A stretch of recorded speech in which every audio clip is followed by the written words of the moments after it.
বিশ্ব পরিবেশ দিবসে গত 5ই জুন ইএসওর অনুষ্ঠানে সমবেত হয়েছিলাম বরানগর কামারহাটি জল প্রকল্পের বাগানে।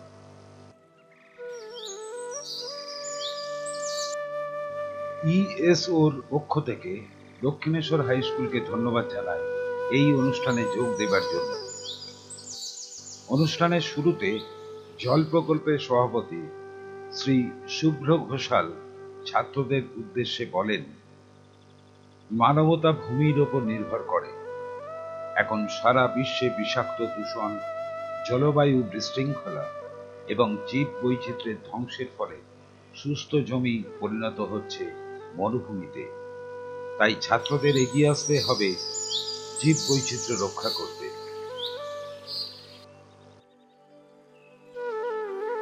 এরপর ইএসওর সম্পাদক চন্দন গোস্বামী বলেন, বাস্তুতন্ত্র রক্ষা করতে গেলে শহরাঞ্চলের সাধারণ গাছপালা, পাখি ও অন্যান্য প্রাণীদের অবস্থানের গুরুত্ব উপলব্ধি করতে হবে। তিনি আরও বলেন, চড়াই পাখি যে কমছে সেটাই জানান দিচ্ছে যে আমাদের ইকোসিস্টেম নষ্ট হচ্ছে, তাই এদের রক্ষা করতে হবে। আমরা ধন্যবাদ জানাই পশ্চিমবঙ্গ জীব বৈচিত্র্য পর্ষদ ও দূষণ নিয়ন্ত্রণ পর্ষদকে ছাত্রদের পোস্টার বিতরণের জন্য।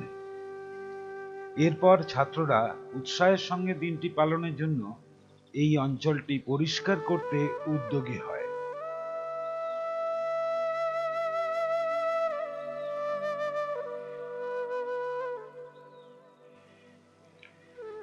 সারা পশ্চিমবঙ্গে 2টি স্প্যারো স্টাডি এরিয়া তৈরি করেছে ইএসও। এই জল প্রকল্পে যেটি রয়েছে তার একটির নেস্ট বক্স ক্লিন এবং রিপ্লেস করে দেওয়া হয়। শেষে ছাত্ররা বিশ্ব পরিবেশ দিবসের স্লোগান দেয়, Our land, our future. Our land, our future.